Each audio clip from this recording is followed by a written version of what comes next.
Le premier cas que moi j'ai fait, il y a des années, c'était un médecin qui allait mourir. Il avait la maladie de C. diff et il allait mourir. Alors moi j'ai dit, je vais faire la transplantation. J'ai utilisé sa femme qui a donné des selles. En 24 heures, il se sentait mieux. En 48 heures, encore mieux. Et une semaine plus tard, un mois plus tard, tout ce qu'il avait dans le côlon qui était ulcère, inflammation, avait disparu. Alors c'était vraiment comme voir un miracle. Les gens qui avaient l'oxygène qui est descendu à 60, les gens qui respiraient pas, les gens qui toussaient constamment. On a découvert que ces personnes avaient zéro de bifidobactéria. Alors, j'ai traité un patient et puis il allait à l'urgence et il avait un oxygène dans les 70. Alors, je lui ai dit, mange des frites, prends les 12 pilules en un choc, n'est-ce pas? Parce que lui, il allait vers l'hôpital et puis dans le temps, les gens qui allaient à l'hôpital, les chances de guérir, c'était vraiment minime. Alors, il arrive à l'hôpital, l'oxygène est à 93%. Et ils ont essayé le traitement hypoxique, ils ont essayé d'enlever le document. Ils ont essayé. Et là, je l'ai combattu et j'ai dit, listen, you want to go to court? I'm there. Ça va être un show. On peut plus faire confiance aux journaux. Les journaux ont perdu l'intégrité. J'ai traité des milliers de patients, personne n'est mort. J'ai traité les plus graves. Moi, j'avais découvert qu'il y avait un patient qui avait l'Alzheimer's et quand je lui ai donné la transplantation des selles de sa femme, il a commencé à se rappeler la date d'anniversaire de sa fille. Moi, j'ai pris pitié pour cet enfant. Et j'ai dit, il faut que je fasse la transplantation. Ça marche, Dr. Baroni va m'aider. Soudainement, je vois, la famille, elle me dit, il est capable de dire 2 mots, 3 mots. Il dort la nuit. Il est plus agressif. Il va y avoir des nouvelles bactéries qu'on va découvrir qu'on ne savait pas, parce qu'il y a des billions de bactéries.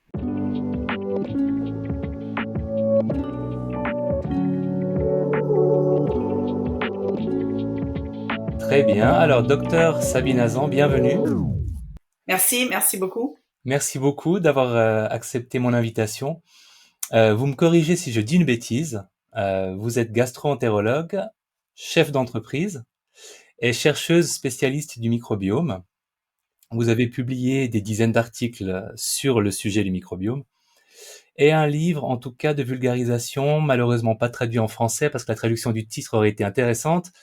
Let's Talk Shit avec le docteur Thomas Borody. Et nous vous avons invité pour vous entendre nous parler du microbiome, d'une part, et de ses potentialités, et aussi de ce que vous avez pu en exploiter et dans le cadre du Covid. Ça, c'est un autre sujet qui est très intéressant aussi. Alors, j'aurais une première question qui peut peut-être prendre toute la soirée si on commence à en parler. Comment est-ce que vous définiriez le microbiome ? Le microbiome, c'est vraiment toutes les bactéries, les fougères, les virus qui sont autour de nous, qui sont sur notre peau, qui sont dans notre nez, qui sont dans les intestins. Alors moi, ma direction et ce que je veux voir vraiment, c'est les bactéries qui sont dans les intestins. Alors c'est ça. Le microbiome, c'est tout ce qui est viral, bactérial, bactéries. Je vais probablement faire des mots franglais et anglais-français parce que je parle pas tellement français. Mais je suis française d'originaire, mais ça fait longtemps que je parle plus. Et puis en plus, j'écris tous mes manuscrits en anglais. Alors, je pense que je vais d'ailleurs me forcer à traduire le livre Let's Talk Shit. Oui, mais le titre, ce sera intéressant. Les Français, on est habitué à dire la merde. Hein. C'est oui. pas le microbiome, en fait, c'est la merde, quoi. C'est ce qu'on voit c'est numéro 2 quand on va aux toilettes. Alors, c'est ça. C'est l'accumulation de bactéries, de virus, de fougères qui sont tous dans ce spécimen qu'on voit dans les toilettes, finalement. C'est ça ce que j'étudie. J'étudie c'est quoi la composition d'une personne qui est normale, qu'on dit normale, qui est saine, versus une personne qui n'est pas saine, qui prend des antibiotiques ou qui prend des médicaments, ou une vieille personne, ou une personne qui est assez grosse, ou une personne qui est diabétique. Alors, c'est quoi exactement la composition de leur microbiome, n'est-ce pas? Est-ce qu'une personne qui a le Parkinson, elle a un différent microbiome qu'une personne qui a Alzheimer's? ou qui a l'autisme, ou qui est obèse, ou qui mange des légumes seulement, ou qui mange des viandes seulement. Donc c'est ça exactement, c'est ce que j'étudie, c'est vraiment un clinical trial, comme on dit, pour Et c'est clinique? oui, c'est clinique. C'est l'étude du microbiome clinique mondial. Parce que moi, ce que je veux savoir, c'est vraiment qu'est-ce qui se passe dans le microbiome d'une personne qui habite en Chine versus la personne qui habite en Amérique, qui est chinoise originaire. Qu'est-ce qui a changé? Comme moi, par exemple, bon, je suis née au Maroc. Mon microbiome, je suis sûre qu'il a dû changer après avoir déménagé à Montréal et après avoir déménagé à Miami et Miami, Californie. Il y a beaucoup de changements et il y a une adaptation en même temps qui se fait quand on déménage d'un pays qui est assez diversifié comme le Maroc où on ne donne pas tellement de pesticides, ils sont pas encore au niveau pesticides, etc. Donc il y a quand même assez de diversité dans les pays nord d'Afrique versus les pays du Canada, le pays du Canada ou le pays de l'Amérique. C'est ça. Vraiment étudier la composition. Bon, dans ce que vous avez évoqué dans d'autres interviews, parce que j'ai pris le temps quand même d'en écouter quelques-uns, vous dites souvent que le point de départ de votre odyssée dans le microbiome, en tout cas un point de départ, c'est cette bactérie qui s'appelle le Clostridium difficile et la technique qui permet de la traiter, qui est, alors en français j'avais cherché, la transplantation du microbiote fécal, que vous appelez plus joliment reflorisation. Reflorisation, c'est ça. Alors, est-ce que vous pouvez m'en dire plus sur ce point de départ-là, sur le Clostridium et la transplantation? Bon, le Clostridium, il y avait 30 ans, on n'avait pas tellement de cas de Clostridium difficile. D'ailleurs, le nom difficile, c'est parce que c'est une bactérie, un Clostridium qui est difficile à traiter. C'est un Clostridium qui donne de la diarrhée aux gens. Et dans le temps, on voyait pas tellement, il y a 30 ans, on voyait pas tellement de Clostridium difficile. Maintenant, on voit plus, surtout, pas maintenant parce qu'on fait beaucoup de transplantation des selles avec ça, mais probablement il y a 10 ans, on voyait un petit peu plus de cas. Et ce qu'on a découvert dans ces cas, c'est que si on donne des antibiotiques comme le vancomycin, tout ce que ça fait, bon, ça tue la bactérie, mais en même temps, ça tue toutes les autres bactéries. Donc, la personne, elle est laissée, on la laisse avec un intestin qui est assez nu de bactéries. Donc, ce qui fait que c'est difficile parce qu'une fois qu'on a dénudé toutes ces bactéries, quoi, il y a des virus qui rentrent. Et maintenant, on n'a plus de système d'immunité. Notre immunité, c'est vraiment c'est vraiment dans les intestins. The gut is your immunity. Les intestins sont notre immunité, n'est-ce pas? Donc, qu'est-ce qui se passe quand on change le milieu, la composition des microbes qui existaient et qu'on les a tués tous, on laisse un milieu assez vide qui qui commence à accepter plusieurs virus et fougères, parce que c'est là que les fougères et les virus rentrent, n'est-ce pas? Alors, qu'est-ce qu'on a découvert dans les années avec les études du microbiome? Et en fait, c'était vraiment mes études qui ont découvert ça, parce que ce qui se passe, c'est qu'on continue à donner des antibiotiques après antibiotiques, n'est-ce pas? On a donné un antibiotique, ça marchait pas, le deuxième antibiotique, troisième antibiotique. Puis moi, j'étais dans les clinical trials. Donc, les gens venaient chez moi pour rentrer dans les clinical trials. Donc, un nouveau antibiotique, un nouveau médicament, monoclonal antibody qu'ils appellent, un anticorps monoclonal. Donc, quand ça marchait pas, je mettais les personnes vers une transplantation des selles et j'utilisais surtout leurs parents, leurs enfants comme donation, n'est-ce pas?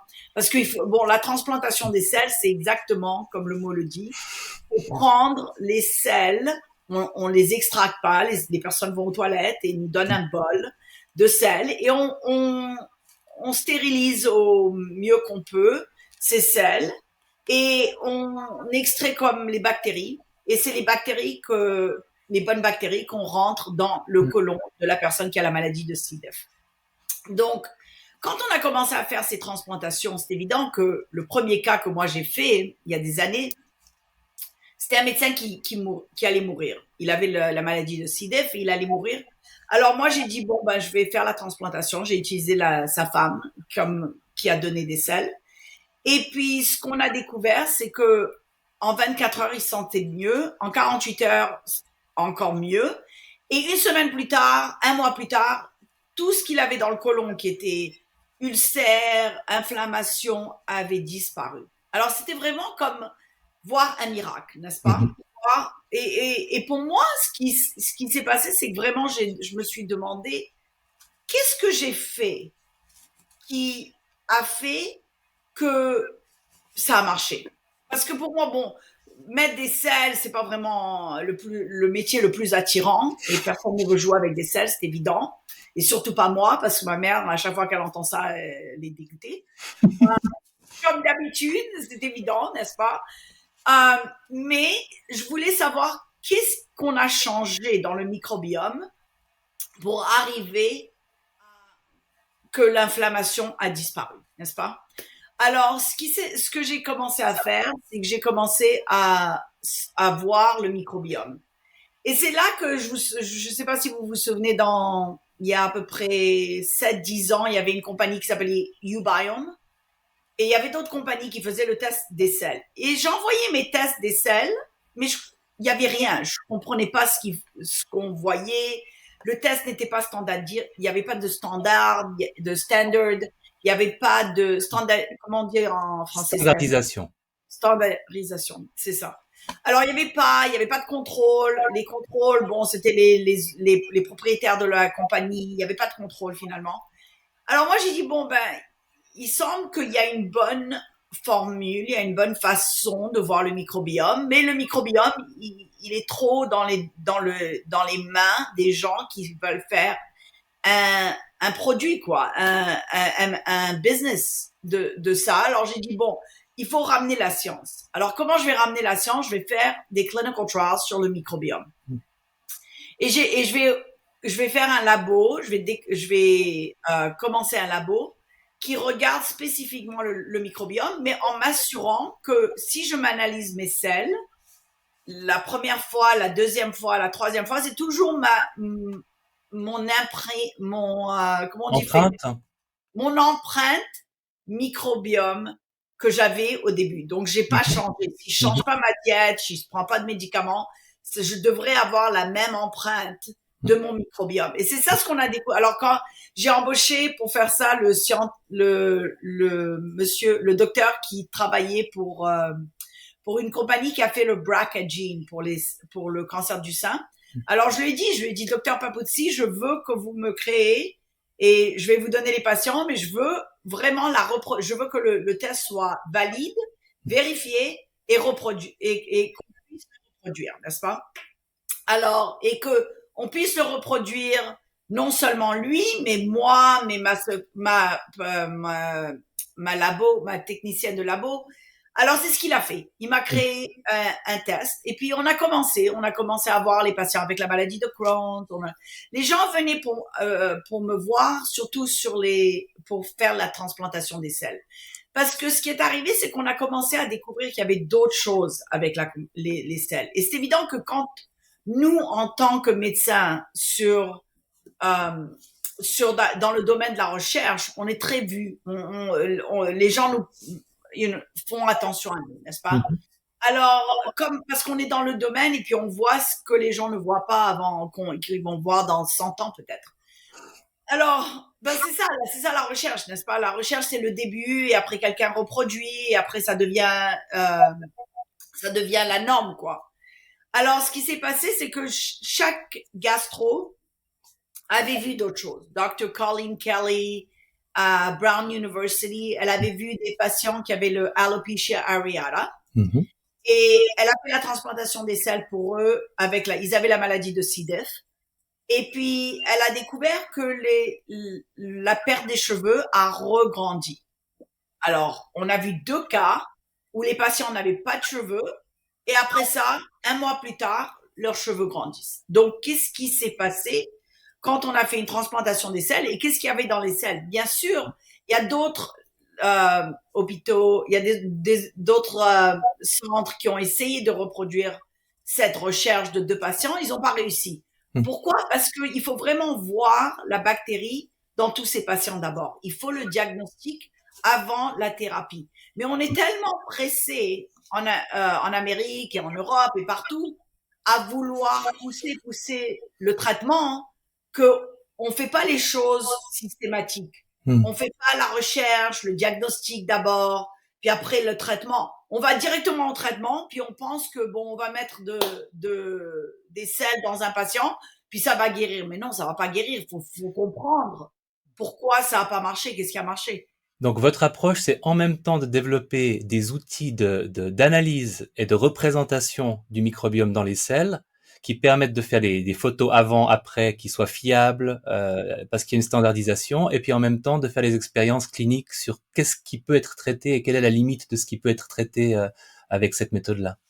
Oui, et en plus, regardez le traitement, comme ce que j'ai fait avec le Covid, n'est-ce pas? C'est évident que, bon, le protocole de Dr Raoul, que vous connaissez très bien, qui a été détruit par le monde, parce que c'était une poussée politique pour essayer de pousser des vaccins et pousser des traitements qui vont sur le marché et oublier les traitements qui sont Repositionner, comme on les appelle. et repositionné, mais aussi pas cher et rapide. Et puis, vraiment, c'était une façon de traiter au début de la pandémie. Et puis, donc, pour moi, je voulais savoir, bon, qu'est-ce qui se passe quand je donne l'hydroxychloroquine aux patients? Qu'est-ce qui se passe quand je donne le Zethromax aux patients? Qu'est-ce qui se passe quand je donne la vitamine C, la vitamine D, le zinc, n'est-ce pas?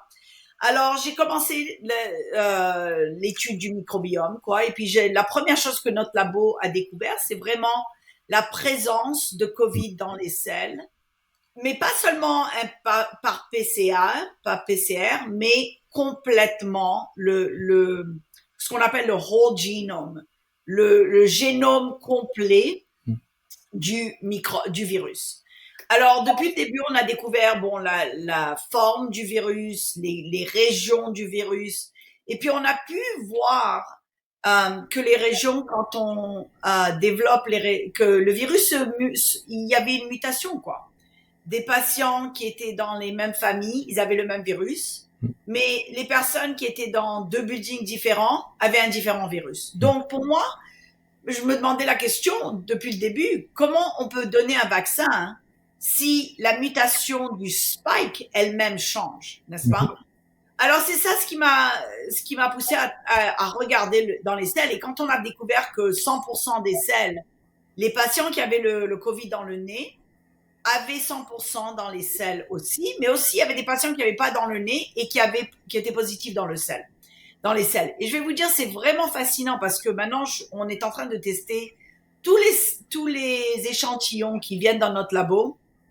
On les teste pour le microbiome. Et en même temps, on fait une autre direction. On va dans une autre direction et tester rien que le Covid. Et puis, je peux vous dire, dans les dernières 2 semaines, on a fait à peu près au moins 200 échantillons. Ben, des 200 échantillons, il y avait à peu près 2 échantillons. Il y avait 4 échantillons qui avaient le Covid dans leur salle, ils savaient même pas. Et après, quand j'ai appelé les patients pour leur dire, bon, est-ce que vous aviez des symptômes? La plupart, 3 des 4 m'ont dit oui, justement, je pensais que j'avais la grippe la semaine dernière, la semaine avant. Donc, qu'est-ce que ça me dit, moi? Ben, ça me dit que peut-être c'est dans les selles et peut-être la contamination continue parce qu'on regarde pas et on fait pas attention aux selles, n'est-ce pas? Oui. Et puis, donc, si on fait pas attention aux selles, ça augmente, la pandémie, elle va jamais finir. Parce que vraiment, quand on a dit, bon, on va faire une quarantaine, n'est-ce pas? La quarantaine, ben, qu'est-ce qu'ils ont fait pour décider? Pourquoi ils ont décidé 5 jours? Bon, tu as le Covid, tu restes 5 jours à la maison, tu es correct. Mais c'est pas vrai. Si c'est encore dans les selles, ben, peut-être que la personne, elle contamine encore. On va dans une toilette publique, la personne avait le Covid dans les selles, ben, c'est évident, je respire les virus, je respire les bactéries. Il n'y a pas de chlorine pour nettoyer la toilette après que la personne est passée, n'est-ce pas? Alors, on a oublié que un des transferts, et pour moi le plus important, c'est vraiment les toilettes.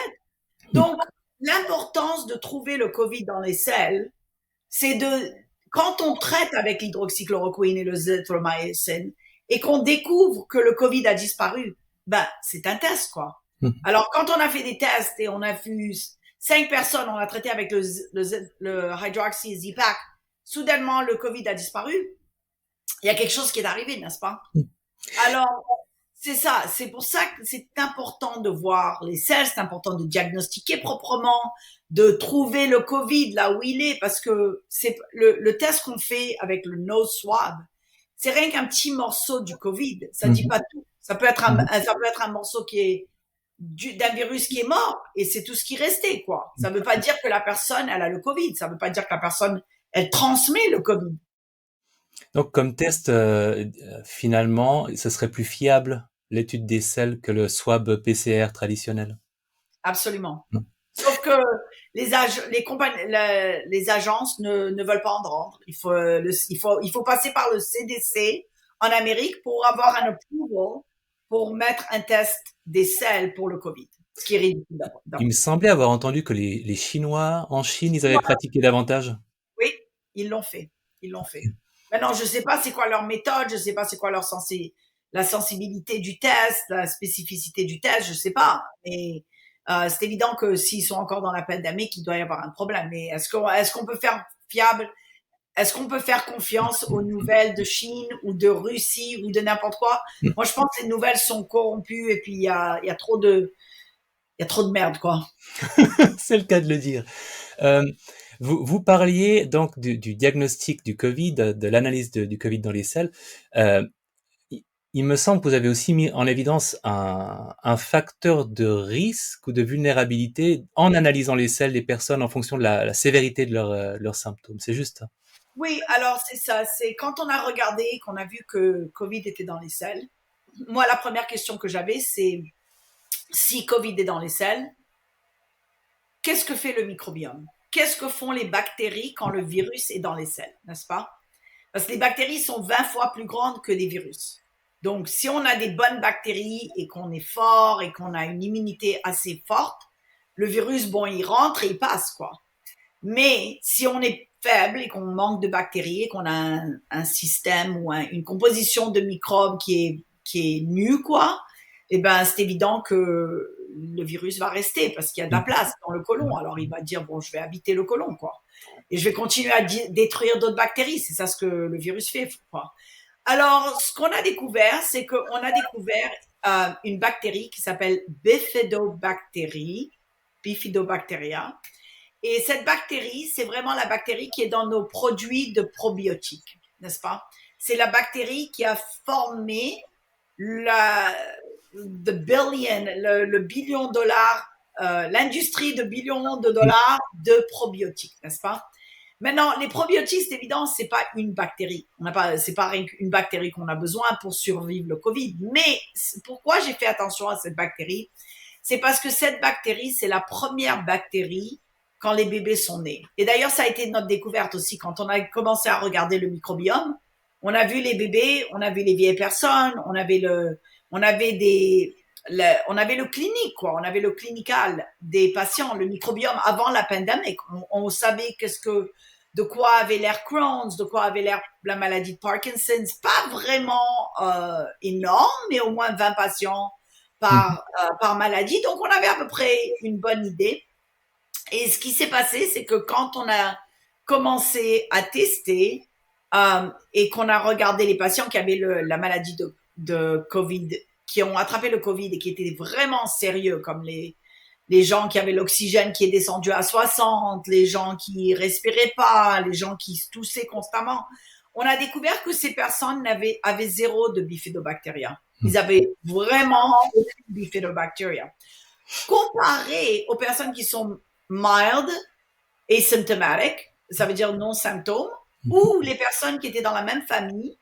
Comme on a vu pendant la pandémie qu'il y avait une personne qui dormait dans le même lit que l'autre personne, et l'autre personne ne l'a pas attrapé. Et les gens se demandaient pourquoi. Ben pourquoi? Parce que la personne qui était dans le même lit, qui n'a pas attrapé, elle avait beaucoup de bifidobacteria. Mais c'était pas la seule bactérie. Il y a vraiment, c'est une équation. C'est un une forme, c'est une formule, je m'excuse. Les bifidobactéries sont bas, les Faecalibacterium sont bas, les Bacteroides sont hauts, et il y a une diversité qui manque. Ça, c'est les Ok. sévères COVID. Ensuite, quand on voit le microbiome des personnes qui sont exposées, on va voir que les personnes exposées, ils ont beaucoup de bifidobactéries, ils ont beaucoup de Faecalibacterium, leur diversité est énorme et leur Bacteroides est basse. Donc, c'est ça qu'on a vu. Et pour moi, c'est ce que je regardais, n'est-ce pas? Parce que moi, je me teste mes selles à tous les mois. J'ai le labo, je dis, bon, je vais le tester, quoi. Alors, je sais pourquoi j'ai survécu, ben, je me garde en balance, quoi. Alors, ma balance, c'était ça, pour battre Covid. M'assurer que j'avais assez de Faecalibacterium, que j'avais assez de Bifidobacteria, que ma diversité était haute, et puis que mon Bacteroides était bas, n'est-ce pas? Alors, je sais, j'ai appris. Covid était vraiment une ouverture, c'était comme une porte qui nous a montré notre immunité. Et moi, j'ai beaucoup découvert avec ça, parce que quand j'ai découvert que le Bifidobacteria était important, j'ai commencé à me demander des questions. Ben, qu'est-ce qui détruit le Bifidobacteria et qu'est-ce qui augmente le Bifidobacteria? Alors, attendez, avant qu'on y arrive. Donc, en fait, la bifidobactérie, c'est pas forcément la seule qui joue un rôle, mais c'est en tout cas une bonne façon d'observer les différences entre les personnes. Et si je vous suis bien, chez les personnes gravement atteintes, il y a peu, pas suffisamment cette bactérie dans leur microbiome, et chez les personnes qui sont exposées mais n'attrapent pas la maladie, il y en a souvent beaucoup.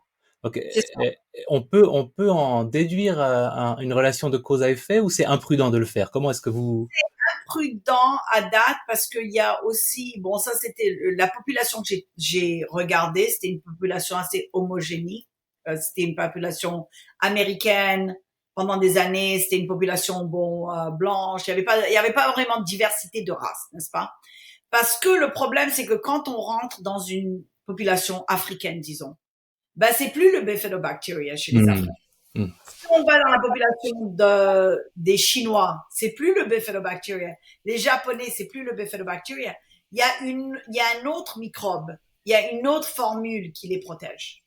Alors, c'est important parce que les gens me demandent à chaque fois, ils me disent, bon, donc c'est ça, je vais rien suivre ça. Je dis, pas nécessairement, parce que on est tous différents.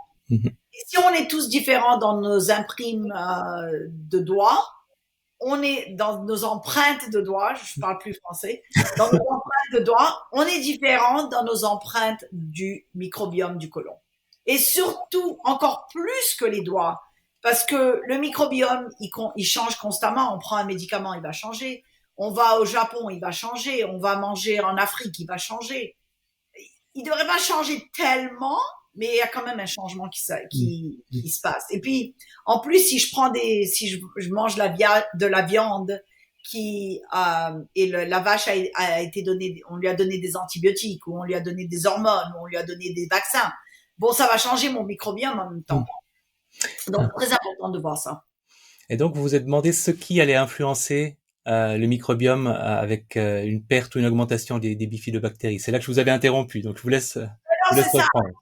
Alors, c'est ça. C'était comme en tant que recherchiste, ben, c'est ça ce que je fais, scientifique, c'est ça ce que je cherchais. Pour moi, c'était, bon, qu'est-ce qui détruit le Bifidobacteria? Qu'est-ce qui augmente le Bifidobacteria? N'est-ce pas? Alors, ce qui est arrivé, c'est que par coïncidence, Par hasard, oui. par hasard, c'est ça. Par hasard, j'ai découvert que j'ai pris de la vitamine C un jour. Et je pensais, au début de la pandémie, on savait pas vraiment, l'épidémie, on savait pas vraiment comment traiter, on essayait plusieurs choses. Et puis moi, j'ai toujours cru à la vitamine C. Alors j'ai commencé à prendre la vitamine C et ben, j'étais exposée. Il y avait un patient qui a toussé sur moi, il avait le Covid. Alors j'ai dit, oh, je veux pas l'attraper, je suis occupée, j'ai ma famille, j'ai mon mari, mes parents. Alors j'ai commencé à prendre la vitamine C et puis là, j'ai retesté mes selles. Et puis soudainement, mon taux de bifidobacteria, il a augmenté par 10 fois. Alors j'ai dit, mais qu'est-ce que j'ai fait? Tout ce que j'ai fait, c'est prendre la vitamine C. Moi, ma diète, elle est super stable. Je mange la même chose tous les jours. Donc, c'est vraiment stable, il n'y a pas vraiment de choses. Et puis, mon stress, il est toujours haut, donc ça change rien du tout. C'est vraiment quand je descends et que je suis plus stressée que là, moi, je fonctionne toujours à un niveau de stress assez haut. Donc mon microbiome, il change pas tellement. Il est stressé, je suis stressée au max et puis je mange la même chose. Donc la seule chose que j'avais changé, c'était la vitamine C. Mm. Alors là, j'étais avec Docteur Papuzzi, puis j'ai dit, bah, c'est évident, c'est incroyable. Mon Bifidobactérie, il a augmenté, comment ça se fait? Alors là, j'ai commencé à dire, bon, on va appeler les médecins, parce que j'ai un groupe de médecins que j'appelle tout le temps, puis je dis, j'ai besoin de patients pour mes clinical trials. Et puis, j'ai dit, bon, si vous donnez de la vitamine C à votre patient, je peux vous donner des kits avant et après. Comme ça, on peut tester le microbiome. Et puis, là, soudainement, j'ai fait 10, 20, 24 patients. Puis les 24, ils ont augmenté leur bifidobactérie Mm. avec la vitamine C. Alors, j'ai commencé à regarder, bon, ce qui a été publié. Puis j'ai remarqué qu'il y avait un document dans le temps, qu'il y avait un docteur qui avait analysé la bactérie dans le in vitro, Une euh, éprouvette. une éprouvette, et puis il a donné de la vitamine C dans l'éprouvette, et puis les bactéries ont augmenté dans l'éprouvette. Alors j'ai dit, ben, ça a été fait in vitro, comme on Mhm. dit. Donc, c'est pour ça maintenant on le voit clinique. Alors, le clinical, c'est que la vitamine C augmente le bifidobactérie. Et c'est ça qui m'a commencé c'est pour ça que j'ai pris au début, bon, je l'ai fait par gut feeling, quoi. J'ai donné la vitamine C, la vitamine D, parce que la vitamine D, c'est important, il y a beaucoup de documentation dessus. Alors, j'ai dit, bon, ben, je veux voir la vitamine C, je veux voir la vitamine D, je veux voir le zinc bloque les virus, je vais voir. Et puis, ce que j'ai découvert vraiment, c'est que cette formule de vitamine C, vitamine D, zinc que j'avais créée, euh, vraiment, ça a augmenté parce que ce qui se passe, c'est que la vitamine C et la vitamine D augmentent les bifidobacteria. Et le zinc augmente les firmicutes et augmente le lactobacillus. Et le lactobacillus, en fonction avec les bifidobacteria, c'est comme une synergie, quoi, une relation qui est assez bonne. Alors, c'est ça. Alors, ça, c'est les découvertes qui ont été faites. Ensuite, il y avait des patients qui avaient l'oxygène qui sont descendus dans les 60-70. Alors, j'ai traité un patient et puis il allait à l'urgence et il avait un oxygène dans les 70 et il allait à l'hôpital. Et je lui avais donné une prescription pour le ivermectin parce qu'au même moment, on avait commencé en juillet 2020 à expérimenter avec le Mhm. ivermectin. Alors, il allait à l'hôpital, il avait toutes les 12 capsules parce que je lui avais donné 12 milligrammes jour 1, 3 et 5. C'était mon protocole avec le doxycycline et le zinc, le vitamin C, D et zinc. Alors, je lui ai dit, ben, écoute, tu as les 12 pilules, ton oxygène est à 73. Il était assez gros comme mec. Je lui ai dit, va à McDonald's, va acheter des frites, mange les frites, ou un hamburger, je me souviens pas ce que je lui ai dit. Je lui ai dit, mange les frites parce le ivermectin, il a besoin de graisse pour être absorbé. Alors, je lui ai dit, mange des frites, prends les 12 pilules en un choc, n'est-ce pas? Parce que lui, il allait vers l'hôpital et puis dans le temps, les gens qui allaient à l'hôpital, bon, les chances de guérir, c'était vraiment minime. Alors, il arrive à l'hôpital, l'oxygène est à 93%. Et ils l'ont déchargé. Ils lui ont même pas fait confiance. Ils lui ont dit, OK, ce qu'a fait ton médecin, règle celui-là. Alors moi, j'ai commencé, j'ai dit, bon, ben, si ça a augmenté à 93%, je vais le suivre. Alors là, j'ai dit, bon, ben, je vais le voir, je vais le suivre. Alors, 93, le lendemain, bon, ça redescend, parce que c'est évident, le ivermectin, il marche 24 heures seulement. Alors, j'ai dit, bon, ben, on va vous redonner encore, mais cette fois-ci, il était pas si bas, il était à 80, 85. J'ai dit, on va vous redonner 24 milligrammes. Et le lendemain, j'ai dit, bon, on va vous redonner 12 milligrammes. Donc, j'ai fait comme un genre de winning dose, qu'on appelle. Mhm. Mhm. Et puis, ce qui est arrivé, c'est que le patient a survécu. Alors, j'ai dit, bon, ben, qu'est-ce qui se passe avec le ivermectin? Pourquoi le ivermectin? Parce que moi, c'est comme ça que je fonctionne. Hein. Si je le comprends pas et si c'est pas simple, c'est pas la peine. Il faut que ce soit simple pour le comprendre. Ok? Sinon, on le comprend pas du tout. Alors, j'ai regardé dans l'Internet, j'ai fait une recherche sur ivermectin. Parce que jusqu'à ce moment-là, moi, j'étais prise avec l'hydroxychloroquine, le Z-Pak, vitamin C, D et zinc. Et c'est Dr. Borody vraiment qui m'a dit, non, il faut que tu regardes le ivermectin, doxycycline, vitamin C, D et zinc. Alors, j'ai dit, OK, je vais regarder. Et puis, quand j'ai regardé ça, j'ai regardé ivermectin. Puis là, je regarde, puis je dis, oh my God, c'est la même, et vraiment, c'était le bon Dieu. J'ai dit, c'est le même groupe de bactéries que le Bifidobacteria. Parce que dans le microbiome, il y a des groupes de bactéries. C'est comme des continents. C'est comme quand on regarde la planète, il y a des continents, n'est-ce pas? Donc, il y a des continents qui ont des personnes de différentes races dedans. Donc, ces continents sont différents, mais c'est ça ce qui fait la planète, n'est-ce pas? Dans le microbiome, il y a des continents de bactéries qui sont similaires. OK? Donc, c'était fascinant que le ivermectin, c'était le produit d'une bactérie qui s'appelle Streptomyces, qui est dans le même groupe que le Bifidobacteria. Ce que vous Alors, dans appelez phylum, hein, c'est ça? phylum, Oui. Phylum, en anglais. Je ne sais pas comment on dit en français. Je suis sûre que ça doit être la même chose. Anyways, alors ce que j'ai fait, j'ai regardé, puis j'ai dit, bon, ben, peut-être que ce qui se passe, c'est que le produit, la fermentation de cette bactérie, la salive qu'on veut dire, parce que Mhm. on va penser que ces bactéries relâchent de la salive, quoi, ça c'est leur fermentation, leur produit. Peut-être cette salive, cette fermentation, elle nourrit nos bifidobacteria et ça augmente les bifidobacteria au temps où il y a les cytokines, n'est-ce pas? Mhm. Alors, ce qui s'est passé, que j'ai commencé une formulation, une hypothèse. J'ai dit peut-être que le ivermectin augmente les bifidobacteria au moment des cytokines et en même temps, quand les bifidobacteria dans le côlon sont hauts, elles déplacent les cytokines, ce qui laisse de la place aux poumons quand il y a la circulation sanguine qui se passe. Donc, ce que je veux dire, c'est que si on a des cytokines dans les poumons et dans les intestins, et ça reste, bon, ben, on est bloqué, on peut pas respirer. Mais là, soudainement, j'enlève les cytokines avec les bifidobacteria. Mhm. Là, je laisse la place dans les intestins. Donc, ce qui fait que mes poumons vont circuler les cytokines back aux intestins. Parce que les intestins, c'est les déchets. On a des bonnes bactéries dans une partie des intestins, mais le reste de l'intestin, c'est vraiment pour enlever le garbage, quoi, Mhm. ce qui est pas bon. Alors c'est ça. Quand j'ai regardé ça, j'ai dit peut-être c'est ça ce qui se passe. Alors j'ai Ouais. commencé à incorporer, j'ai changé mon protocole et j'ai commencé à incorporer euh, le ivermectin pour les patients qui avaient l'oxygène était bas. Et puis j'ai commencé à changer mon protocole parce que je me disais bon, il faut que je protège le bifidobacteria.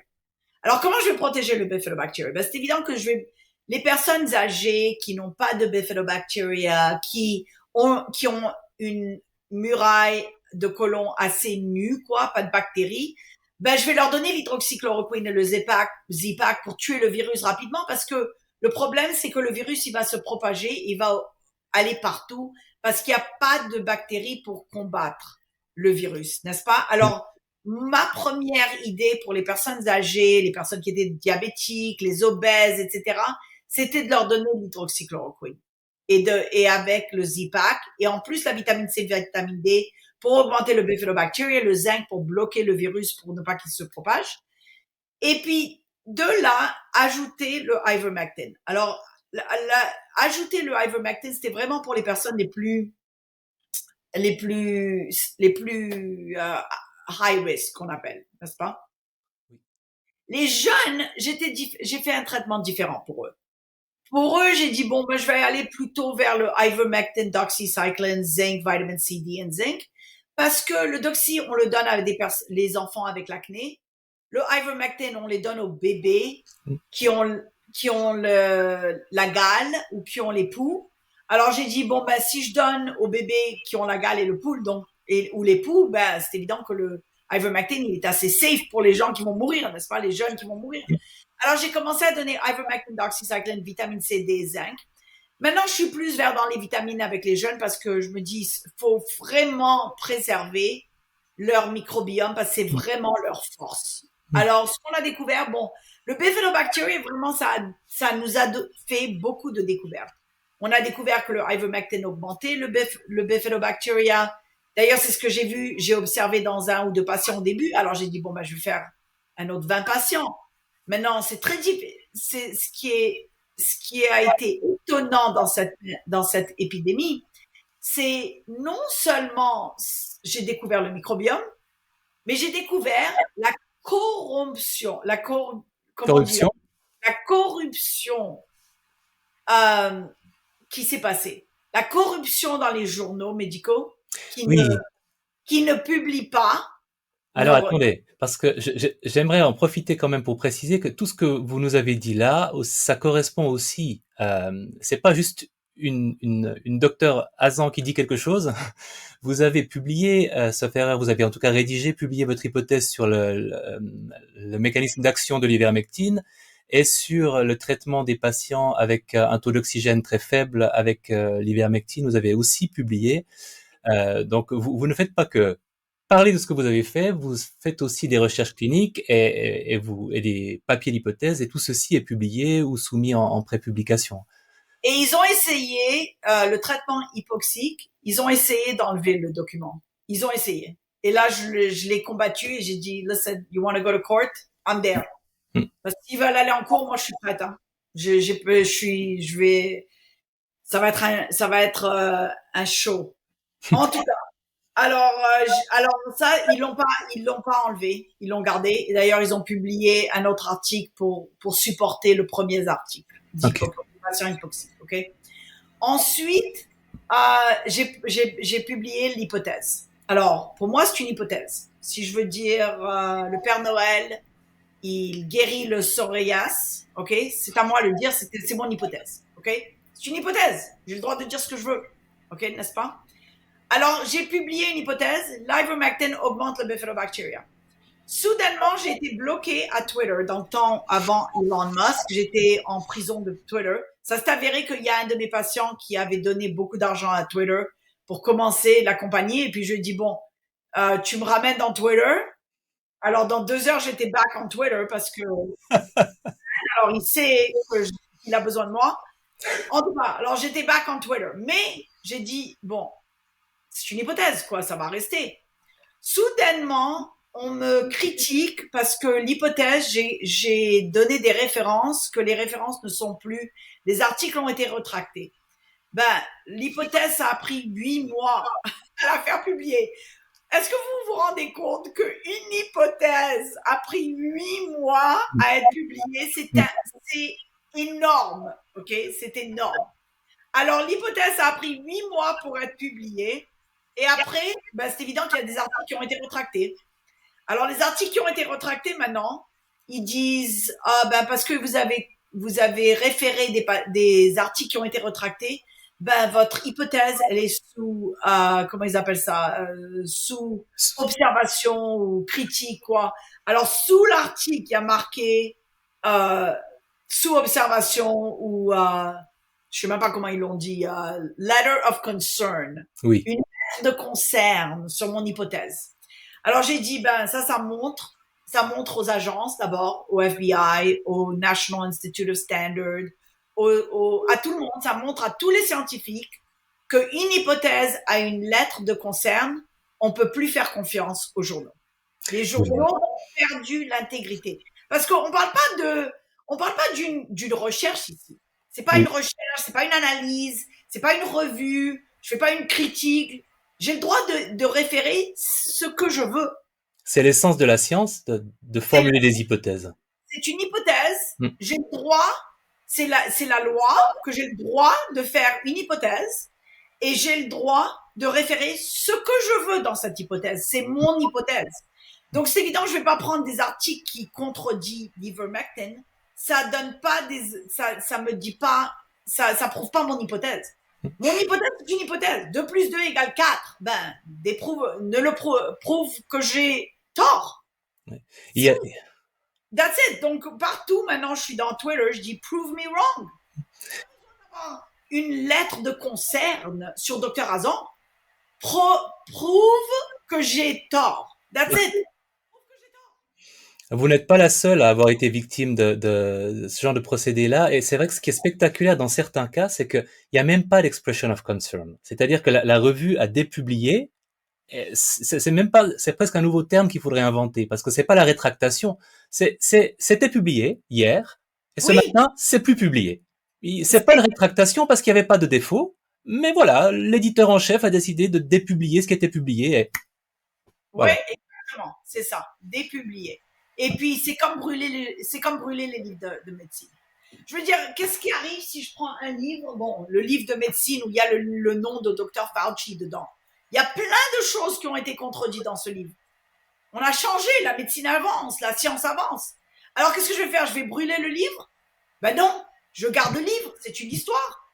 La science, c'est une histoire qui va se dire, qui se dit. C'est une histoire qui n'est pas encore découverte. Donc, de dépublier un article qui peut aider une autre recherche, c'est vraiment un crime. C'est un crime et ça, pour moi, c'est le plus grand crime. Et puis, parce que ça enlève l'intégrité de la science. L'intégrité de la science, c'est de prouver et de prouver que c'est faux. De prouver que c'est juste et de prouver que c'est faux. Du moment qu'on enlève l'hypothèse, ben ça donne un narratif, c'est pas un narratif. Alors c'est quoi? C'est une propagande. Oui. C'est plus de la science. Je pense qu'on peut l'appeler comme ça. Ouais. Oui, non, c'est ça, mais on est dans les années 37 et 40 où on brûlait les livres, c'est pas normal. Donc il faut qu'il y ait une justice pour regarder pourquoi les publications ont été dépubliées, mais non seulement dépubliées par les médecins qui ont révisé. Vous savez, nous, en tant que médecins, moi, je fais beaucoup de révisions pour les journaux. Et on m'appelle toujours pour faire le peer review qu'on appelle, n'est-ce pas? Bon, je prends mon temps. On me paye pas. C'est gratos. Donc, du moment que moi, j'ai pris mon temps et je suis gratuit et j'ai révisé un article et je dis oui, l'article, il est bon, mais publiez-le. Et c'est indépendant, je suis pas payé pour, personne ne me paye. Cet article doit rester. Du moment que le publisher enlève l'article sans la consultation des médecins. J'ai un article maintenant, l'article que j'ai publié d'ailleurs, que j'ai trouvé le Covid dans les selles. Eh bien, figurez-vous qu'ils essaient de l'enlever. Ils essaient de l'enlever. C'est le premier cas au monde qui a découvert le Covid intègre dans les selles et qui a forcé notre gouvernement de regarder dans les septiques, n'est-ce pas, dans les, comment on dit septique en français? Non, dans les égouts. Dans les égouts, ouais. Les égouts, c'est ça. Alors, s'ils regardent dans les égouts, ça veut dire que l'analyse des selles, elle est valable. Ça veut dire que mon étude leur a donné quelque chose pour aller voir dans les égouts. Mais quelle est la raison qui est avancée pour... C'est ridicule. On devait avoir 250 patients. J'ai pas attendu les 250 patients. D'abord, 250 patients. Cette étude seulement, pour 12 patients, ça m'a coûté à peu près 150 000 $. Rien que pour faire l'étude. Non, un petit peu plus même. Et pour la publier, etc. Donc, 250 patients, c'est une étude de 2 millions de $ au moins d'analyse, de regarder, de faire l'analyse des selles, de regarder. Donc, on a les selles, on a les analyses. Il faut continuer, mais on a besoin de fonds, on a besoin de continuer notre recherche. Alors, quand j'ai publié ça, je l'ai publié, 12 patients. J'ai dit, c'est le début, il faut le publier, quoi. Alors, ils se demandent pourquoi j'ai pas publié les 250 patients. Alors, ça, c'est un. De deux, c'était quoi l'autre critique? Pourquoi j'ai mis des contrôles? Pourquoi il y avait deux personnes qui avaient pas le Covid et je les ai testées? Il faut un contrôle, quoi. Je peux pas marquer l'étude et montrer, tout le monde a eu le Covid.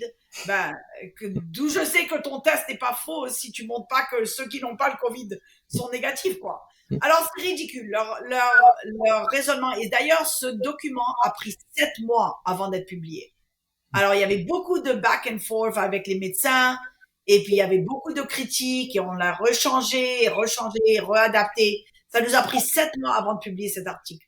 On a fait les découvertes en juillet 2020. En fait, on a fait les découvertes en mars, avril, juin 2020. Avril, mai 2020. Et puis juillet, on avait plus de documentation. On a commencé à publier, écrire les articles. Et c'est pas facile d'écrire ces articles, au fait. Surtout dans une pandémie, en train de traiter les patients, et sans grants, rien du tout, c'est pas facile. Alors, on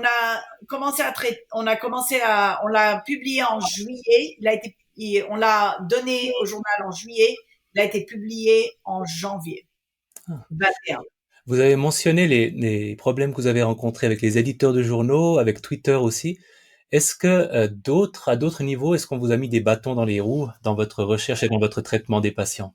Oui, absolument. Là, quand j'ai commencé l'hydroxychloroquine et que Trump avait parlé de Mm. l'hydroxychloroquine, soudainement, on a des appels au téléphone. Oh, vous êtes des criminels, vous tuez les patients avec l'hydroxychloroquine.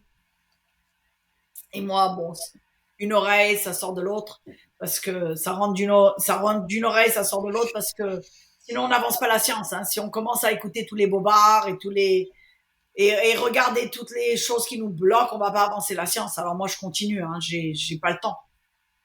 Mm. Et puis d'ailleurs, je continue. Le Covid pour moi, bon, c'est fini. J'ai solvé ce problème. J'ai trouvé la formule, j'ai survécu, j'ai perdu personne dans mon, j'ai traité des milliers de patients, personne n'est mort. Ben, j'ai traité les plus graves.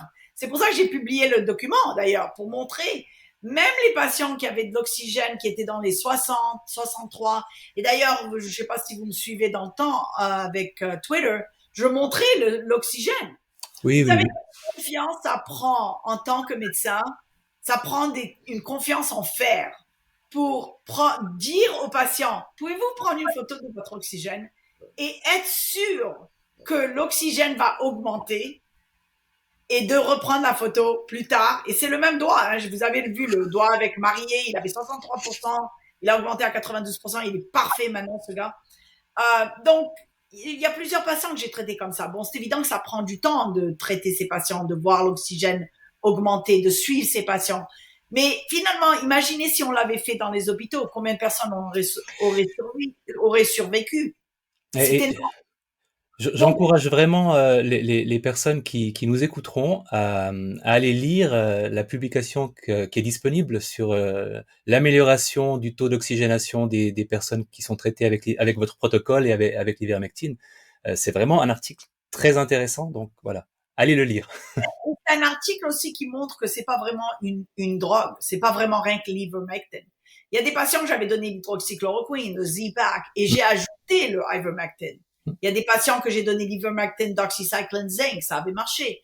Donc c'est vraiment l'art de la médecine. C'est pour ça que moi, quand j'ai commencé cette épidémie, je pensais bon ben je vais avoir un produit quoi, comme ce qu'on a fait avec H. pylori, et on a donné triple therapy, les 3 antibiotiques Oui. pour le H. pylori. J'ai dit bon ben ça va être la même chose quoi. Mais ce que j'ai découvert, hein, c'est que c'était plus que ces trois. Il y avait vraiment une formule spécifique par patient, par maladie, qui m'a aidé à faire qu'aujourd'hui, je peux dire, j'ai perdu personne. Hmm. Alors, c'est ça. Je pense que c'est vraiment la découverte du microbiome. Maintenant, je vais vous dire, l'interférence dans la science et la recherche, surtout dans la recherche du microbiome, par des gens qui ont un intérêt fiscal, monétaire, c'est très dangereux parce que ces personnes qui ont l'intérêt monétaire, ils vont être des patients un jour. Ils vont avoir la maladie de Parkinson's, ils vont avoir la maladie de Alzheimer's, leurs enfants vont avoir l'autisme. Et puis ces personnes vont se dire, oh, pourquoi j'ai interféré? Maintenant, j'aurais pu, et moi je le dis en anglais tout le temps, coulda, shoulda, woulda. J'aurais pu, dans le passé, changer le passé et investir dans la recherche et ne pas interférer avec la recherche. Ça m'aurait aidé aujourd'hui. Pourquoi moi je fais cette recherche? Parce que je me dis, dans 20 ans peut-être, je vais avoir la maladie d'Alzheimer's ou Hmm. le Parkinson's ou peut-être un cancer ou n'importe quoi. Je veux pas être sur mon lit en tant que malade et me dire, oh, j'aurais pu faire la recherche. Non, il faut le faire aujourd'hui. Aujourd'hui, c'est le temps pour regarder le microbiome. Docteur Hazan, vous avez parlé de l'autisme et de l'Alzheimer et il faut absolument, j'aurais le cœur brisé si on n'évoquait pas vos travaux aussi dans ces domaines-là, dans cette interview, puisqu'on a parlé du Covid et qu'il fallait en parler beaucoup parce que c'est un sujet quand même très important. Pour moi, c'est aussi la raison pour laquelle je fais ces interviews.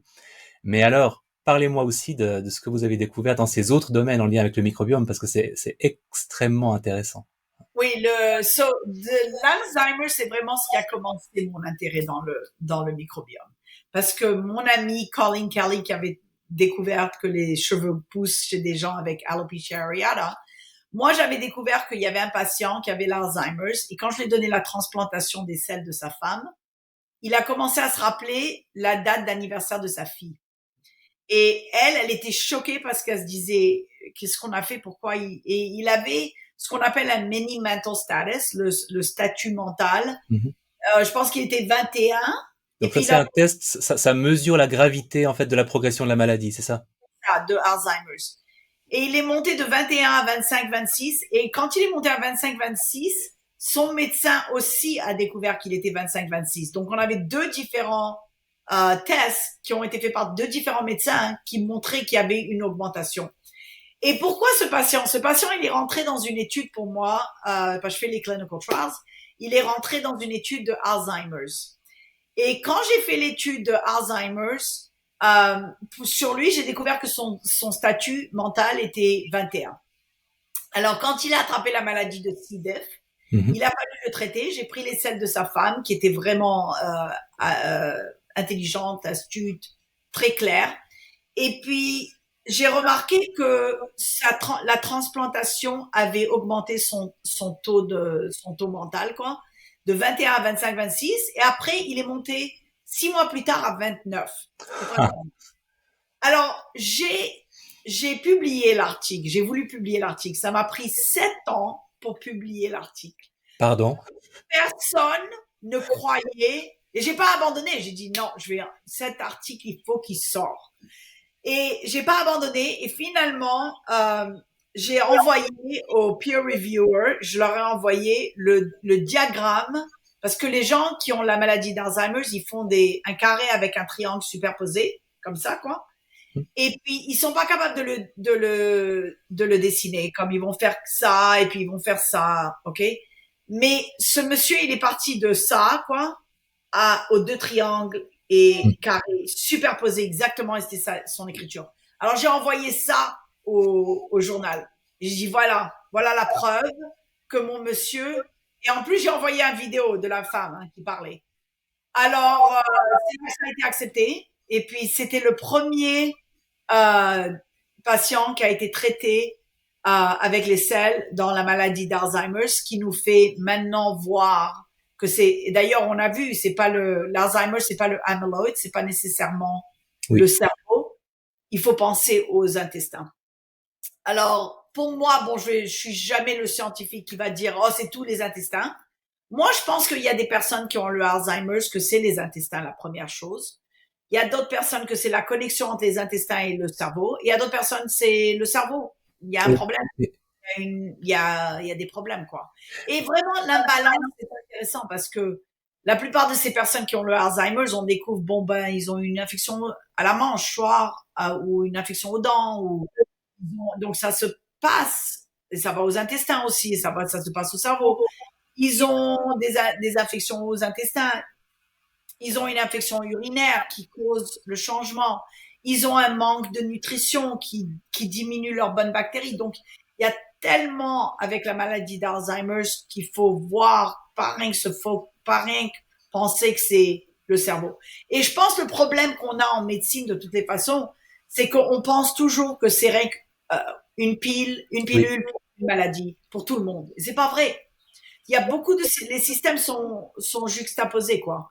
Je ne sais pas si vous connaissez les travaux du docteur Dale Bredesen qui s'est penché sur la maladie d'Alzheimer et qui lui décrit vraiment que c'est une maladie qui peut entrer par différents points d'entrée, différents trous, et que son travail à lui, c'est de boucher tous les trous par lesquels elle pourrait entrer ou continuer à se développer avec en effet vraiment un aspect multifactoriel. Et je crois qu'il inclut la santé des intestins et de la digestion. Absolument. Donc ça c'est la maladie d'Alzheimer. La maladie d'autisme, bon c'est intéressant parce que quand j'ai découvert que Alzheimer, il y avait un improvement avec les transplantations des selles, je suis partie voir Dr. Feingold qui a écrit le livre sur anaerobic infections. Il travaillait au VA à Los Angeles et puis j'ai dit qu'est-ce que j'ai vu, qu'est-ce que je vois, quelles bactéries je vois quand je vois le Alzheimer's. qui augmente. Et puis, j'avais pas le labo dans ce temps-là. Alors, il me dit, tu regardes, tu vois le microbiome en fonction. Alors, il me dit, il faut que tu ouvres ton propre labo. Et quand tu vas ouvrir ton labo, tu vas voir cette bactérie. Il m'a donné son manuscrit qu'il avait écrit. Et il m'a dit, garde ça dans un coffre-fort. Et quand tu vas ouvrir le labo, tu vas découvrir cette bactérie que j'ai découverte. Et puis, lui, il était fasciné avec la maladie d'Alzheimer et il était aussi fasciné, c'est le premier d'ailleurs qui a commencé à parler sur l'autisme, qui a donné le vancomycin aux personnes d'autisme, qui a dit que l'autisme, on pouvait traiter avec des sels. C'était le premier vraiment. Alors, et lui, il travaillait avec Dr. Borody. Et c'est là que ma Oui, trajectoire a commencé parce que il est mort pendant le Woolsey Fire à Malibu en 2018.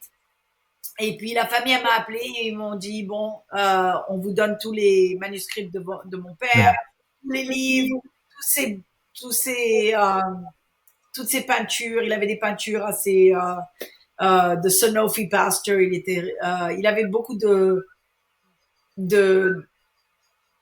de cadres avec des slogans qui étaient vraiment chouettes. Alors, ils m'ont donné ça. Alors, j'ai dit, bon, j'ai arrêté ce que ma maison était en train de brûler et le backyard. Alors, j'ai dit, bon, je vais m'occuper de chercher les livres. C'était plus important pour moi.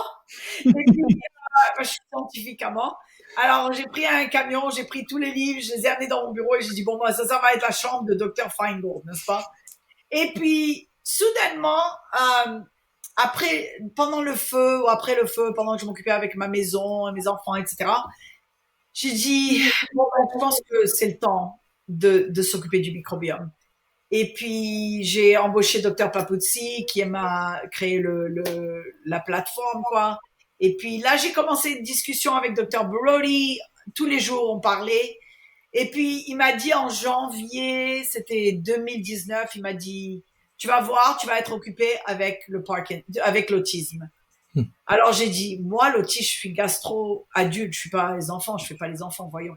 Alors, le docteur Adams à Arizona, l'université d'Arizona, avait publié un document où il a traité 18 patients avec les transplantations des selles et 50% des patients n'ont plus le diagnostic de l'autisme. En fait, ils ont récupéré ils ont plus de problèmes neurologiques. Ok, donc l'implantation a été vraiment bien faite. Ok. Alors, il m'a dit, tu vas voir, tu vas être occupé. Alors là, une semaine plus tard, j'ai un patient qui arrive. Et puis, le petit garçon, bon, il avait 17 ans dans le temps. Il se cassait les dents devant moi. Il se tapait la tête. Il était agressif à mort. Et les parents, ils prenaient chacun un tour pour régler l'enfant. Alors, il y avait un parent qui traitait l'enfant. Et puis, il y avait l'autre pendant la nuit. Et puis, l'autre parent dormait. Et puis, il se changeait les shifts, quoi. Alors, moi, j'ai pris pitié pour cet enfant. Et j'ai dit, bon, il faut que je fasse la transplantation. Ça marche. Dr. Borody va m'aider. Alors là, j'ai commencé à écrire un protocole. J'ai écrit le protocole. J'ai écrit le consent. Il faut un consent. Mm-hmm. Alors, j'ai écrit le consent, j'ai écrit le protocole. C'est pas facile d'écrire des protocoles pour qu'on va envoyer au FDA. C'est des pages et des pages et c'est beaucoup de recherche. Alors, je l'ai écrit, je l'ai envoyé au FDA. Moi, je pensais que ça allait être 24 heures parce que j'avais fait une transplantation pour une femme qui mourait de cancer. J'avais demandé au FDA de me donner un approuvement et puis en 24 heures, ils m'ont donné l'approuvement. Alors moi j'ai dit bon, ça va être la même chose, je vais commencer à le faire pour tous les patients, FDA 24 heures, on fait la transplantation. Et puis ça n'a pas marché, c'était pas 24 heures. Et puis il y avait beaucoup de questions back and forth. Après le Covid est arrivé, donc on était comme bloqués. Et pendant le Covid, pendant que je traitais, pendant que j'ai écrit mes protocoles pour l'hydroxychloroquine et pour le ivermectin, et puis j'avais 3 protocoles avec le FDA. Alors j'étais occupée avec les protocoles avec le FDA, et puis j'avais une personne qui était en charge de ma régulation, regulatory qu'on appelle. Et puis j'ai dit bon, moi je vais pas laisser tomber ce protocole d'autisme, je vais continuer à battre. Et puis finalement, quand on a su que Covid était dans les selles, on a pu tester la sœur, pour s'assurer qu'on donnait pas le Covid. C'était pour ça d'ailleurs que pour moi j'étais tellement tellement bloquée avec trouver Covid dans les selles parce que je me disais dans ma tête, si je donne des selles avec le Covid dans les transplantations, c'est mortel. OK? C'est mortel. Alors, ce que j'ai fait, j'ai commencé à analyser les selles. La fille, elle n'avait pas de Covid dans les selles. On n'est pas reparti back and forth avec le FDA. Et finalement, le FDA nous a approuvé. Alors, en juillet 2021, on a fait la transplantation. Et puis, ce qu'on a découvert, c'est que dans notre protocole, le protocole, c'était il fallait continuer avec des énémas. Mais le garçon, il avait 19 ans à ce point-là. Et c'est très difficile de tenir un garçon de 19 ans qui est 6 pieds de taille. Pour des lavements. Pour des lavements. Alors, on a dit non, il faut continuer à le faire dans le centre d'endoscopie. Il faut continuer à lui donner une petite anesthésie. Alors, on est reparti au FDA. Alors, ils nous ont mis en suspense. Alors, pendant les 6 mois, moi, je pouvais rien faire sur le gars. Je lui avais donné une transplantation et j'attendais le FDA qui me redonne le feu vert, quoi. Alors, soudainement, je vois la famille, elle me dit, ben, il est capable de dire 2 mots, 3 mots. Il dort la nuit. Il est plus agressif. En fait, les parents, ils dorment les deux. Ils n'ont pas besoin de le tenir. Alors, pour moi, c'était comme un changement radical pour donner aux parents au moins de la paix. Et puis, il avait une fougère aux orteils qui avait disparu complètement.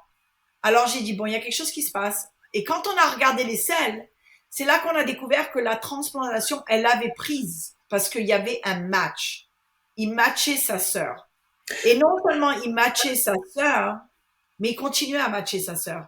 Et la bactérie qu'on a découvert, qui était énorme chez lui, il avait des protéobactéria, il avait des protéobactéria, il avait du lactobacillus animalis qui était augmenté. Quand on a découvert ça, on a découvert que ça avait disparu avec la transplantation. Et peut-être c'était ça la bactérie qui causait ces agressivités.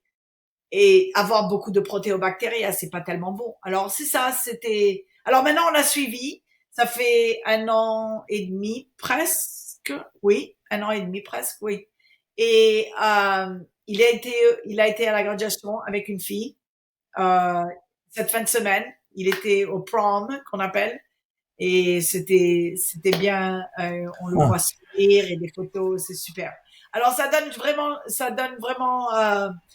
me donne des frissons quand je parle de ce cas parce que c'est vraiment un cas qui, si on n'avait pas fait ça, parce que tout le monde disait non, faut jamais donner les selles des sœurs ou dans la famille parce que peut-être qu'ils ont les mêmes microbes. Mm-hmm. Et c'est vrai quand on sait pas qu'est-ce qu'on voit.